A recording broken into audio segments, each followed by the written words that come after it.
What's up, guys? We are back. We had a week off. We had a Memorial Day week. No UFC this past week. We're back. UFC Vegas 56. Dave Van Auken hosting the left, that way. The cornerman Ryan Quinn changing rules, talking to the big bosses. I loving it. Ryan, how you doing, brother? I'm doing great. I want to let it be known that even though it was 2 weeks ago, I didn't forget that my underdog pick came in. I know that that's why we pushed this back a whole 2 weeks. You thought you were going to blow it over. Just I had to bring it up. Thank you. That's true.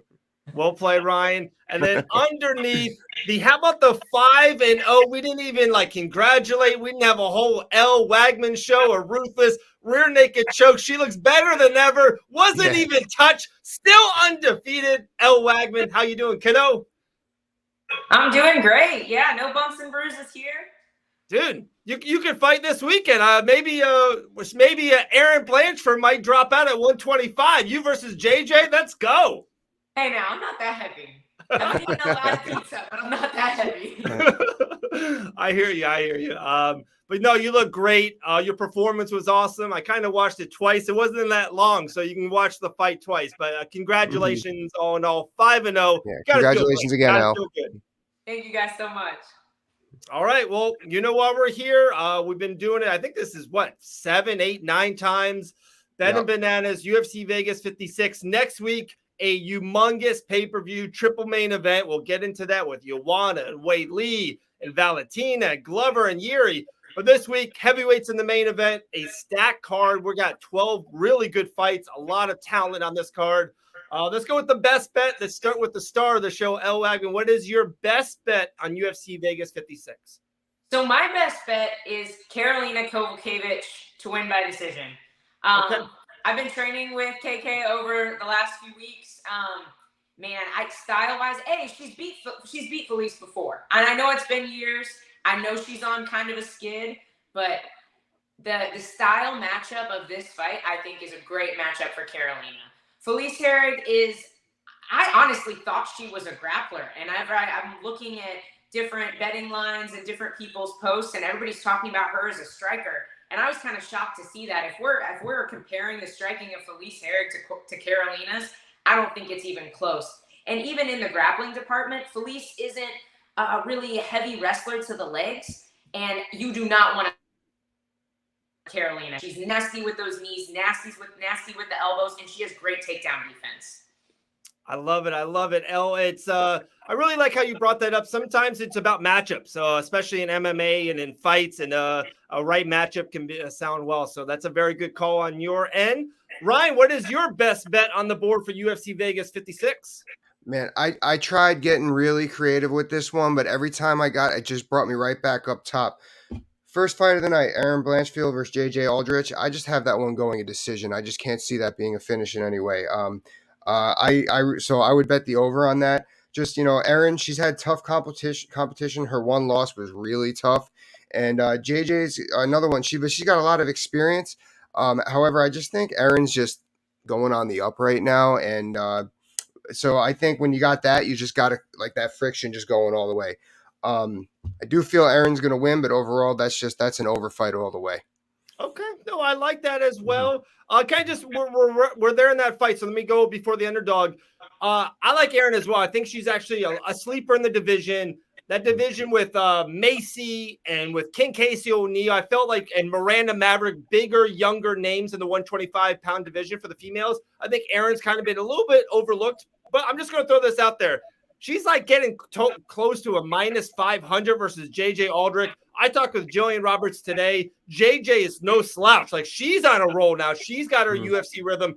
I think that line's a little off. I think that line's a little into Aaron. I think Aaron should probably be a 2.5 to 1, but minus 500 right now, guys. I can't touch that fight on just straight odds. I think it's a little off. Just my 2 cents. I think it got pushed back from when I saw it. I didn't know. I wouldn't have picked it that confidently if I saw that. But, that over 2.5 rounds, that's a different bet. That's in the minus 200, 225. I saw that, and I like that bet. I think it will go 15 minutes. I just think JJ's a tough girl. I can see a split decision win by JJ all day. I can see it.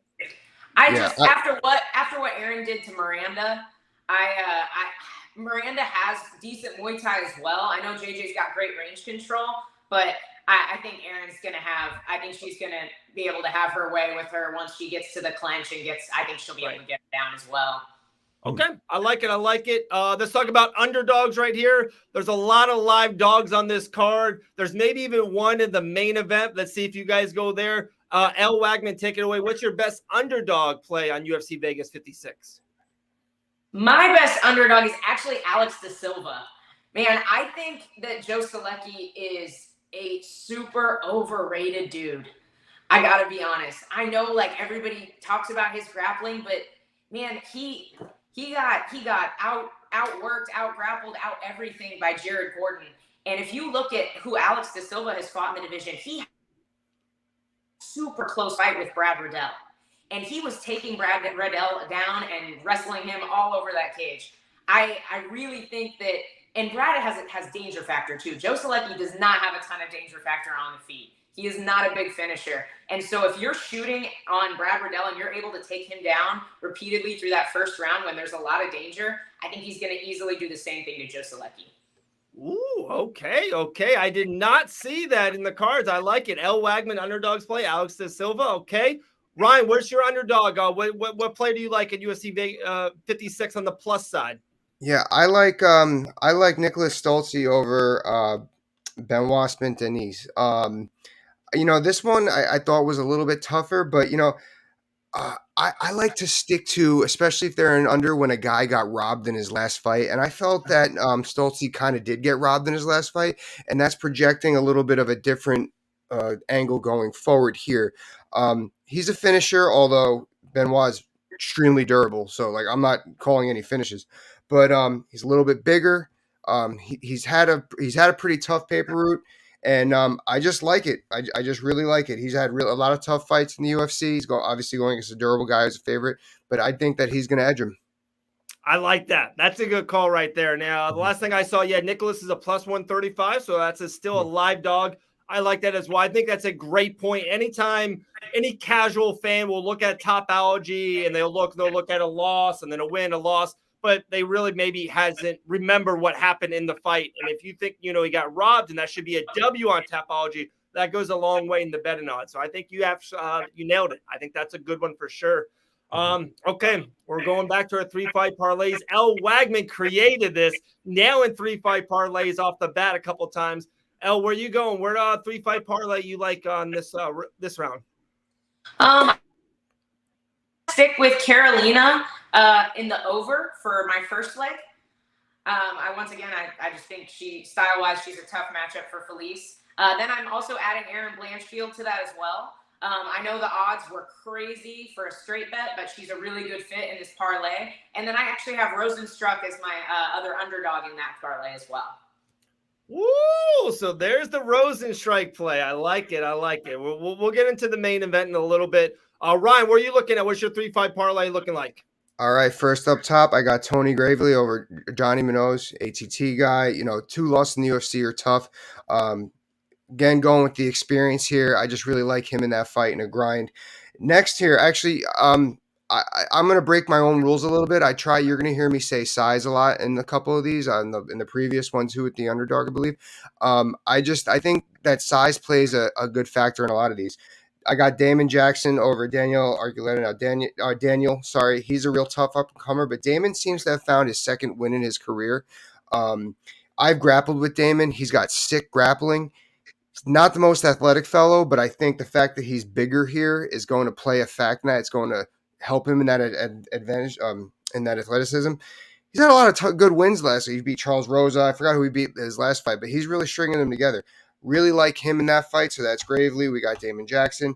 And then we're going to go down to Alonzo Menafield. I like him with the experience, tough UFC vet.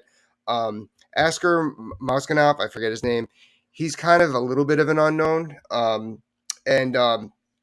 He had one bad loss going again. Like, I don't judge by, I know, like what we said previously. I don't really judge by what you did in your last fight, but he had one bad loss tonight. I don't think that should decide his career. I really like Alonzo Menafield, so I got Gravely, Jackson, Menafield for my 3-fight parlay. I actually stayed away from Field, but I did some research on his opponent since he hasn't made his debut yet, and if you look at his strength of schedule, man, I'm with you. I think Menafield will do very well, and it's a good style matchup too. That guy rarely goes out of the first round, and Menafield's main issue in the past has been his cardio. So if he's with another gasser, that's a great night for him. Man, it's so funny, like you say, styles. I always say MMA is the ultimate game of rock, paper, scissors. Style is so important. People don't know. Right. Okay. I love it. We got our best bet. We have our underdog. We have our 3-fight parlay. We never mentioned the co-main event, so I want to go there in a second. Then I do want to end us in the main event. We got 5 good minutes right here. Guys, co-main event, DraftKings.com. Head to it right now. Dan Ige at a plus 310. Okay, I know Mosov's undefeated.